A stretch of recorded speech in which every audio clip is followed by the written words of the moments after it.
Hello দর্শক বন্ধুরা, কেমন আছেন আপনারা সবাই? আশা করছি বেশ ভালো আছেন। ঢালিউডের সুপারস্টার শাকিব খান ও অভিনেত্রী শবনম বুবলির মধ্যে সম্পর্কে টানাপোড়েন যেন থামছেই না। এবার শাকিব খানের বিরুদ্ধে বড় অভিযোগ আনলেন বুবলি, যা ঘিরে শুরু হয়েছে নতুন বিতর্ক।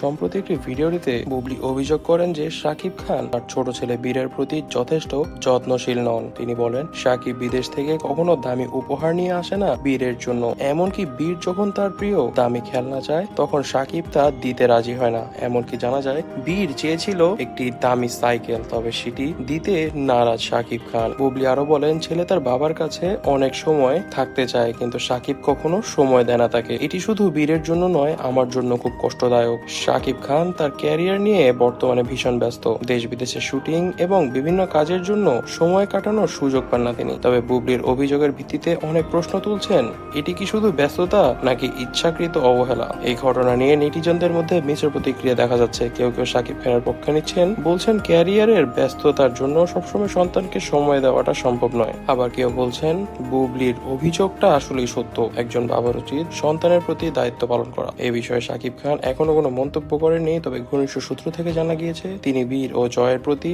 ভালোবাসা নিয়ে সন্দিহীন নন। সুযোগ পেলেই তাদের সঙ্গে সময় কাটানোর চেষ্টা করেন, তবে বীরের সঙ্গে যা হয়েছে তার জন্য বেশ দুঃখিত তিনি। আসলে সময় না দেওয়ার জন্য অনেকটাই নিজেকে অপরাধী বোধ করেন শাকিব খান। তবে দর্শক বন্ধুরা, এই বিষয়ে আপনারা কি মনে করছেন তা কিন্তু অবশ্যই আমাদেরকে কমেন্ট বক্সে কমেন্ট করে জানাবেন। দর্শক বন্ধুরা, আজ এই পর্যন্তই। আমাদের চ্যানেলটিকে সাবস্ক্রাইব করে দিবেন যদি সাবস্ক্রাইব করে দিয়ে না থাকেন। ভিডিওটি ভালো লেগে থাকলে অবশ্যই বেশি বেশি লাইক করে দিবেন এবং কমেন্ট করবেন, বেশি বেশি শেয়ার করে দিবেন। ধন্যবাদ।